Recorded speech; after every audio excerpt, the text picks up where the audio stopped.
Donc moi, je vais vous parler plus que la biologie, je vais vous parler de la microbiologie qui me concerne plus.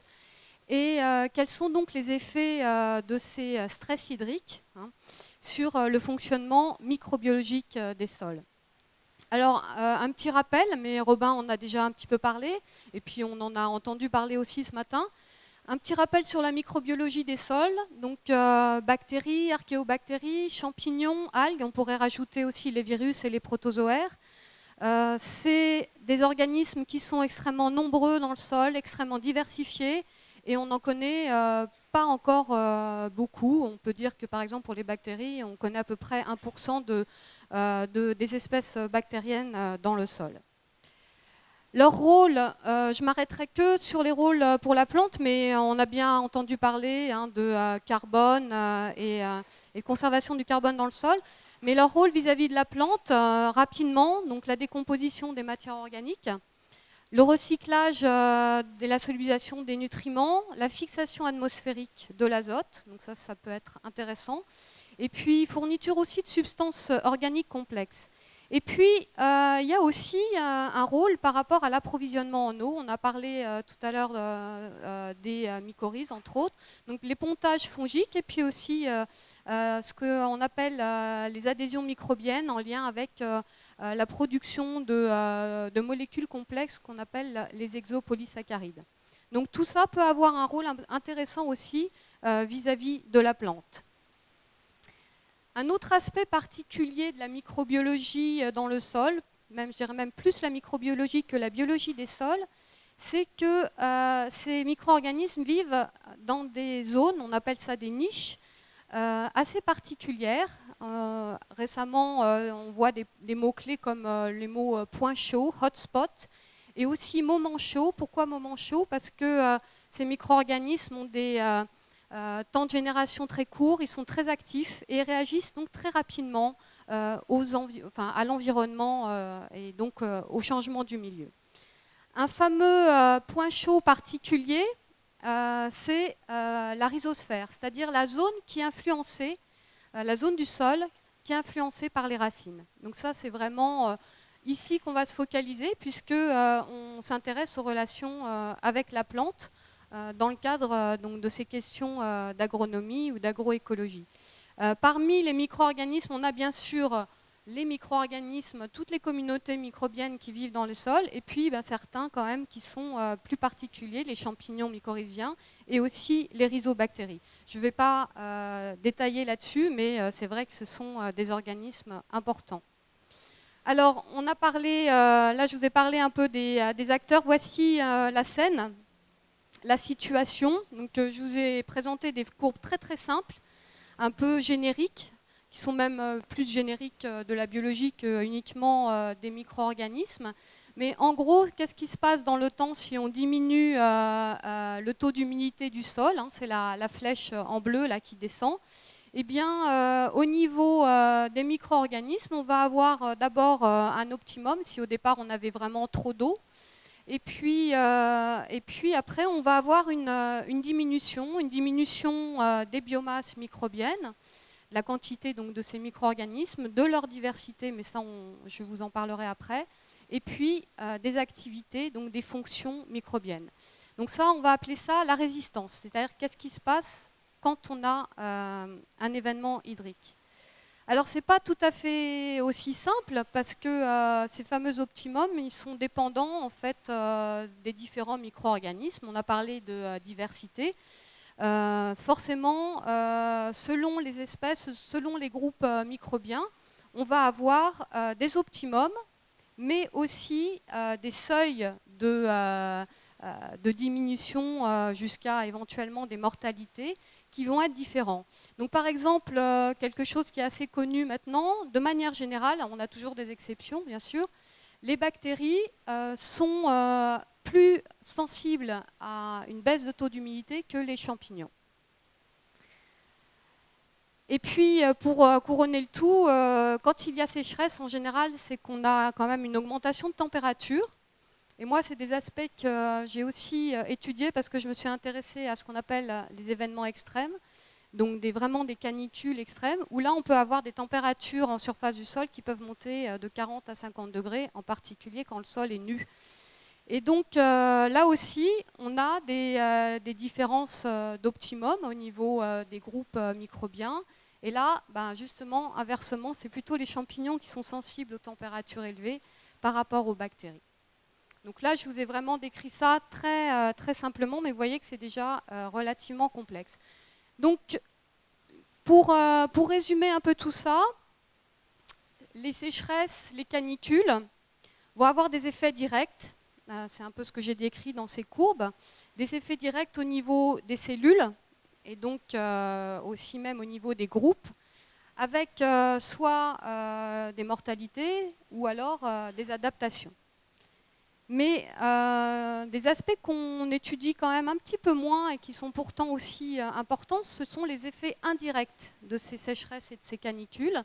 C'est-à-dire qu'à travers des changements au niveau de la physique et de la chimie du sol, donc à travers des changements au niveau des habitats microbiens des sols, eh bien, on va avoir un effet sur les micro-organismes.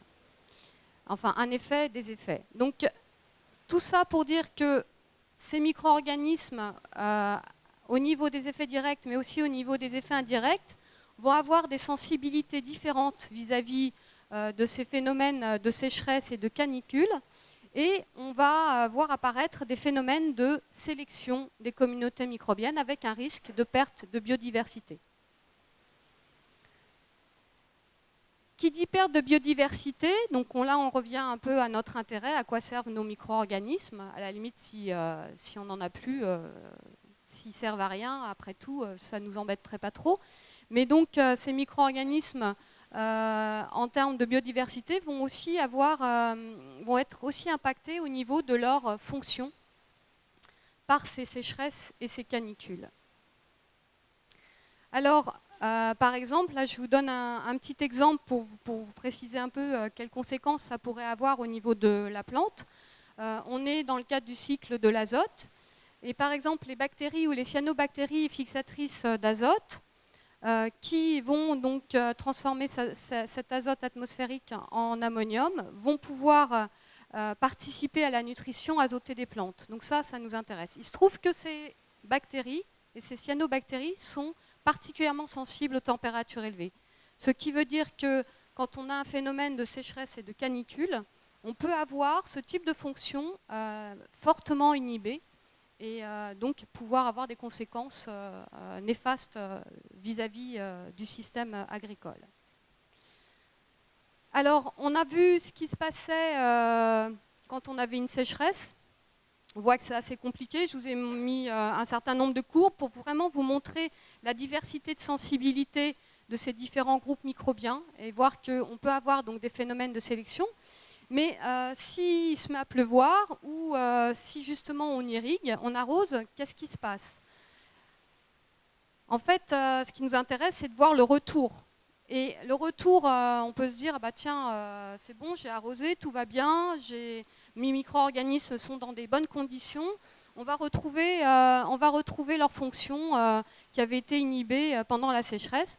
Mais en fait, ce n'est pas si évident. On peut avoir effectivement un retour, donc une résilience, comme on appelle. Mais des fois, on voit que le retour n'est pas complet ou reste à des niveaux plus faibles. Et puis, on a même des fois des phénomènes, au contraire, finalement, on n'a pas de retour. On a atteint un certain seuil qui fait que nos micro-organismes ne fonctionnent plus, même si on a de nouveau arrosé. Et pourquoi cette complexité au niveau de ces retours? C'est qu'on voit qu'en fait, cette intensité des effets de la sécheresse sur le fonctionnement microbien des sols, elle dépend de moult facteurs, dont par exemple, bien sûr, l'intensité de la dessiccation, ça on imagine bien, le degré de température associé, donc ça, ce dont je vous ai parlé tout à l'heure, mais aussi la durée de la sécheresse et de la canicule. Par exemple, nous, expérimentalement, on a pu montrer que 21 jours sur un sol méditerranéen de canicule élevée, donc une sécheresse très très intense et une température élevée, on obtenait un seuil qui faisait qu'on n'avait pas de retour des communautés microbiennes après réhumectation du sol. Les intervalles entre les sécheresses et puis aussi ces différents types, ce rythme de cycle sec-humide qu'on peut avoir éventuellement dans le milieu naturel ou par irrigation. L'histoire climatique, forcément un sol qui a déjà connu des sécheresses antérieures, ces communautés microbiennes ont été effectivement sélectionnées et adaptées et elles vont être capables de résister mieux et d'avoir une résilience plus élevée vis-à-vis d'une sécheresse accrue. Ce qui ne veut pas dire que le fonctionnement global du système soit idéal, parce que ce sont des communautés qui auront été sélectionnées. La nature du sol, bien sûr. Un sol sableux, un sol argileux n'a pas la même rétention en eau, par exemple. Le pH aussi joue, puisque l'acidité du sol vis-à-vis, par exemple, des champignons qui vont être favorisés, on va voir qu'il y a plusieurs facteurs qui peuvent jouer sur la sélection de ces fameuses communautés microbiennes. Et puis, bien sûr, les pratiques agricoles qui jouent, bien sûr, aussi sur ces facteurs. Et justement, ces différents facteurs, on voit bien qu'ils sont tous, les uns et les autres, fortement, je dirais, en connexion. Il y a pas mal d'interactions et ça complexifie encore plus le système quand on veut comprendre et puis commencer à gérer ça. Et donc voilà, tout ça, ça va avoir des conséquences sur la gestion de l'irrigation. Ce matin, on parlait d'approche globale, mais on est vraiment là dans une approche globale. Alors, l'irrigation, moi, je n'ai pas travaillé dessus. Je suis juste fait une petite revue des travaux bibliographiques là-dessus. Hein, donc, c'est vraiment très rapide. Juste pour vous dire qu'en utilisant un certain nombre de mots-clés, on peut voir un peu le nombre de travaux qui ont été publiés là-dessus.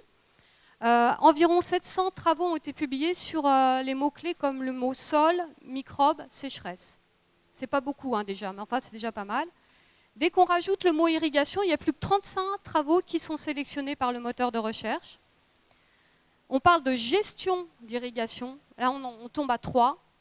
Et si on rajoute les mots agroécologie et agroforesterie, c'est 0.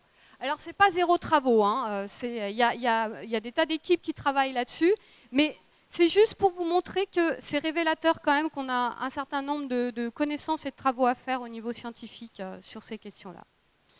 Alors, on a parlé des effets du stress hydrique sur le fonctionnement biologique du sol. Je voulais juste conclure sur un autre aspect, justement pour un peu mettre un peu la question là-dessus. La biologie du sol, est-ce qu'elle peut, elle, de son côté, atténuer les effets de la sécheresse ? On en a vu un petit peu quelques exemples ces derniers temps, là. Et donc là, on est vraiment, effectivement, dans une démarche d'agroécologie. Les plantes et le sol interagissent, ça on l'a vu. D'un côté, ce que je vous ai montré, les propriétés du sol, dont la biologie, vont favoriser la croissance et les prélèvements de la plante. Mais par ailleurs, la plante peut agir sur le sol et elle agit sur le sol à travers, entre autres, ses racines, l'architecture de ses racines, mais aussi les exudations et les communications avec les micro-organismes. Et donc, en fait, une question qu'on se pose dans notre unité de recherche à Avignon, c'est comment utiliser les racines et est-ce qu'on peut le faire, parce que, voilà, pour améliorer la gestion de l'eau en termes d'agronomie et d'agroécologie. Voilà.